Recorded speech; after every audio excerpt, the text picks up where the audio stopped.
Hey guys, EthDo here, and today I'm back with another Minecraft video. In today's video, we're going to be going over and generally overviewing the new 1.8 update. I'm going to be showing you every crafting recipe, and generally, so you know a little bit about each block and basically what you're crafting. I mean, there's no point in simply showing you the crafting recipes if you do not know, obviously, why you're making it, and what you're actually going to do with it once you've made it. So we're going to start down here and we're going to work our way up. Hopefully we'll include everything. If there is anything I've forgotten, then I'm sorry, but there is a lot in this update. There's obviously a lot to cover, so there's bound to be at least something I've forgotten. Now generally when I do these videos in the past, I try to include a lot of stuff that isn't crafting recipes, like just general things that have been added as well, maybe commands, but because this is such a big update, this is actually called the Bountiful update, which is pretty appropriate seeing how much stuff has been added. I'm going to have to generally stick mostly to crafting recipes alone. I will try to include some other generally important information about the update, but it is mostly going to be crafting recipes. So at the start we have obviously got the new Guardian mob, and with that the Elder Guardian. And with these comes some new recipes. We get the Prismarine shards, which have been added, and these can be made into Prismarine blocks, Prismarine bricks, Dark Prismarine, and Sea Lanterns respectively. Now imagine these 9 blocks here are your crafting recipe. This is how I actually use this for the whole way through, so hopefully you'll understand what I'm doing here. So you've got your inputs here in the 9 blocks and you've got your output. So obviously these are separate recipes, 4 recipes in this one. So generally these are pretty similar. It's just putting the ink sac there. It's the only difference between Prismarine bricks and Dark Prismarine. This one is slightly different of course, Sea Lanterns. You need to get Prismarine crystals to do this, but the Guardians will drop all of these items. The ink sac being the exception, and the rest of this you can get simply from Guardians or from mining these blocks at an ocean monument. This is what the blocks look like, and they actually do change their texture. The Sea Lanterns do, and the Prismarine blocks do. Not sure about the Prismarine bricks, I don't think these two do, but that one, it does it very slowly. It might have changed since I walked past it initially, so if you go back and check, I mean, it's hard to tell if it is changing now, but it does change. So that was obviously more obvious. Very good additions they are. And another addition is kind of bringing back an old thing, and that is Sponge. Sponge is now gettable in the survival, but at first you need to get some wet sponge from, obviously from getting from the ocean monuments where they spawn, or from, I think the Elder Guardian is actually the guy that drops that. And when you smelt it you get sponge, and you get your water bucket back if you smelt with lava. The reason I added that in is because I did not notice that before this update. I just thought that was pretty cool. Maybe it's been in there before. If it has been, then tell me. I don't really use lava much, but I don't remember it doing that before. Once you have got a sponge, and you place it in the water, it will take up, obviously, the water around it. And I probably shouldn't have done it there. So let's just make sure they don't get out. Please jump down over and he's alright. But probably wasn't the best place to put it, but you see what it does. Removes the water in the air, and then it becomes wet sponge again. And then once it's wet sponge, you don't have to smelt it again, and so on. Now there's been a lot of changes to what you can make with wood in this update. Made it a lot more valuable. They've also added, or they have added, fences in a variety of colours, and they've changed the recipe for fences themselves. You now get 3 fences each time, but the recipe, as you can see, is different. Instead of using twigs, you use planks to fill up the bottom half of a crafting table, including the middle row. And you get 3 fences instead of 2. You can do this for any of the colours or wood varieties, and then get the respective fences.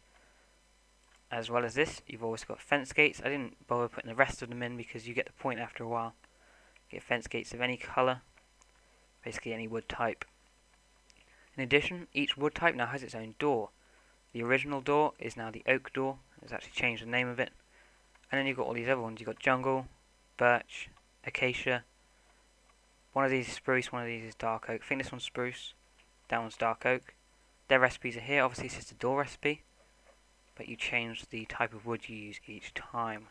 There's nothing that these do different to one another. They are just normal doors, but they look different of course. Some of them you can see through, some of them you can't. And it just helps map making, or just generally making your survival look nice. If you make a house in the overgrown forest thing, you're going to want to put some dark oak doors in, so it kind of blends in with the wood you're using for your house. While we're on the topic of going into rooms and moving out of rooms, the iron trapdoor has been added. It works the same as a trapdoor, but of course you need to use redstone to activate it. Generally a more secure version. Buttons can now be placed on the ground as well. There was one placed on the ceiling as well, which has actually been in this video.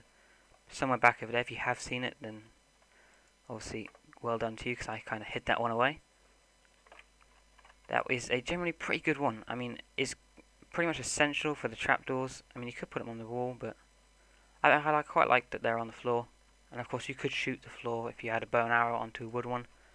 The shooting an arrow onto a button was added in 1.4.7 or 1.4, but now you can obviously just shoot the floor and open your trapdoor.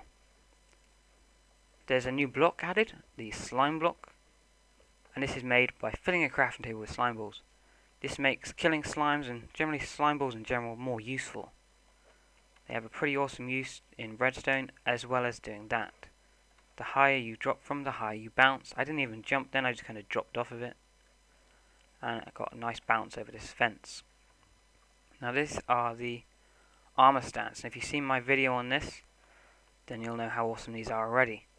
Basically you can put any armor you want, dyed, enchanted, etc., even mob heads, onto an armor stand, which is crafted in this recipe if you didn't get a chance to look at it a second ago. So you just put them down, and obviously you apply your armor. It'll be very good for making some kind of castle, maybe some kind of dungeon where you've got your armor laid out neatly, some kind of like guards, or whatever you want to do with it really. Survival, storing your armor, so you don't have to store it in chests. It's pretty good, and they look pretty awesome as well. There's a slight bug at the moment where they twitch very slightly, which if you have the mob heads on, I think you just did it then, it's pretty creepy. If you're next to one it suddenly moves, but they'll probably iron that out eventually.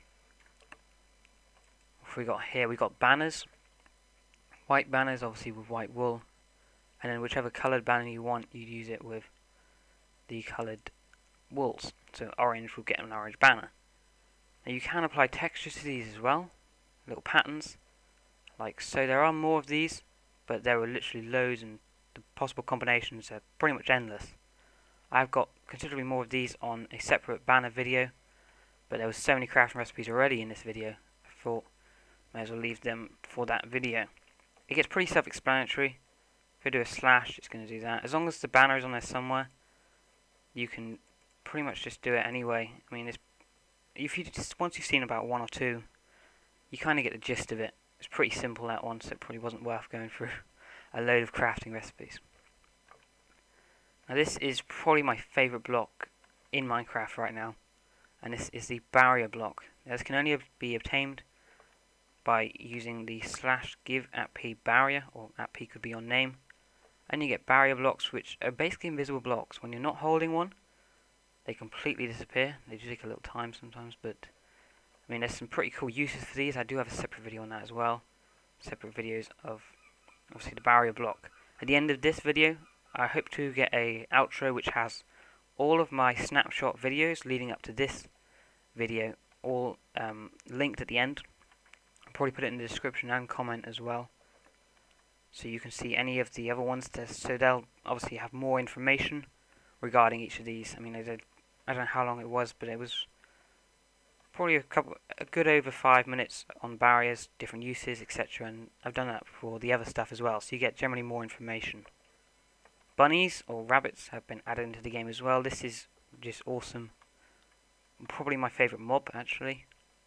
These are pretty cool. I mean, they come in different varieties like horses do. You can tame them, which of course is on a separate video as well, and breed them to get bunnies. But with these you get a lot of new crafting recipes, new foods in particular. I'll go on to these foods in a second, but for now, rabbit hide can be obtained if you fill your inventory crafting table, you know, like your inventory crafting grid, or just make a crafting table style square. You get a leather. So you don't have to get cows to get leather now, you can just get rabbits and butcher them instead. And you can also get rabbit stew. Now this is a weird crafting recipe. You have to have a cooked rabbit, I believe. And you just put them all above this bowl. I don't think it matters whether you do stuff like this. It should all still work. You can of course smelt raw rabbit to get cooked rabbit. And in addition, sheep now drop mutton, which itself can be cooked in the furnace. This is coarse dirt. Coarse dirt has been added into certain biomes like the mesa and the savanna biome in replace of dirt. And normally you get obviously your grass, so now instead of there being dirt, they've mainly put in coarse dirt, which is basically its replacement. I think you do still get dirt, but this is generally supposed to be instead of it, or at least to add a new style of dirt, you know, so it looks a little bit better. Now these are a new block that are found underground, obviously different to the dirt, because that's generally found on the surface, but these are found beneath. Here you've got granite, andesite, and diorite. Sorry if I'm not pronouncing them right. Not really used these much since I've been playing on a snapshot, but they do have a lot of crafting recipes. You can craft granite by using a nether quart and a diorite. A cobblestone and a diorite gets you andesite. You can read it. Cobblestone and nether quartz in that particular fashion. I presume it would work like this, but I think it has to be in a checkered fashion to get 2 diorite. Now of course these do come, you get 2 each for one, so they come in pairs, which is pretty useful. I mean, you can mine them underground, they come up quite a bit. May have actually been some in that ravine that Guardian fell in. I mean, they're pretty common. You can also polish them by making a small square with each of the respective blocks to get the polished variety. It just looks a little bit cleaner, a little bit more polished than the regular one. If I put that there, you can see the difference. Maybe you want to build with these. I don't really know. I mean, they don't interest me that much. I mean, they're just they're kind of useless to me. I mean, I probably wouldn't build with these, but I'm sure people will find a use for them. Now there has been another new mob. This is the 4th in the update, and this is the Endermite. I didn't spawn one before because sometimes they just disappear. They're supposed to appear whenever an Enderman teleports and attacks, or if you use an Ender Pearl. There might be a slight chance of it. I'm not sure at the moment. They're pretty buggy. I mean, you just see it went proper psycho for a second there. They're pretty cool. I mean, they're my least favourite of the new edition mobs. But I mean, they're kind of unique in a way that they just kind of run around randomly. Very similar to the silverfish. So they're alright. Maybe someone will make them their best mob. So here we've actually got a new brew, or potion, probably a better word. You get the leaping potion, which is simply jump boost. Obviously jump boost 1 would just let me jump over fences. It's that extra half slab. You can obviously improve it with redstone or make it splash with gunpowder. And as well, there's been the mundane potion. I've been corrected on a previous video. It's not actually new. It's just another way of getting it is using rabbit foot. Mundane potion, if you didn't already know, is very similar to the awkward potion, which is used here. This one uses a water bottle. Very similar to the awkward potion and can just be used for some certain brewing. Red sand finally has a use. Red sand can be crafted obviously into sandstone in the same way you'd craft sandstone with regular sand, but obviously it's all red. Let me just drink a milk bucket a second to get that particles off of my face from the leaping potion. You can obviously craft chiseled redstone stand with the 2 half slabs, and make half slabs with the sandstone across the bottom of your crafting table. As well as this, you can make stairs using the regular stairs recipe. They look pretty cool. I mean, they're very similar. Well, they're basically identical to the ones already in the game, but they have a little red tint to them, which I think is quite nice. That looks like the wither on the side of that, which is pretty cool. So obviously this one itself is actually particularly different, but the rest of them, like the sandstone, is the same, just obviously red. One last thing here, we've got a new change to leaves. Now I know there are 6 trees, but 3 of them look the same in terms of leaves, but they've all changed in their appearance. You may have noticed that throughout the video. If you haven't, here it is. You got jungle. This one is oak, acacia, and dark oak trees. These ones. That's birch, and this is spruce. Now they've all changed slightly. I mean, I'm on fancy graphics as well. Let's check I'm on fancy graphics. Maybe I'm not. Let's change to fancy graphics. I was pretty certain I was. You can still see through them. For a minute I thought that you couldn't see through them on fancy graphics anymore, but yeah, so you can still see through them. They just look slightly different. I think they look better. Obviously put your opinion in the chat. I think, not the chat, the comments, sorry, I'm used to talking Minecraft. Put your opinion in. I think they look better like this. If they don't look different at all to you, then maybe I've made a mistake, but they look pretty different to me. They look the same on fancy, but they look definitely different to the old leaves on non-fancy. So that's a bit weird as well. Hopefully I've got that right. One last thing before I go. Achievements have changed fairly considerably. I think it looks a lot better. Basically the item that was in the picture is now not really that greyed out like it was before.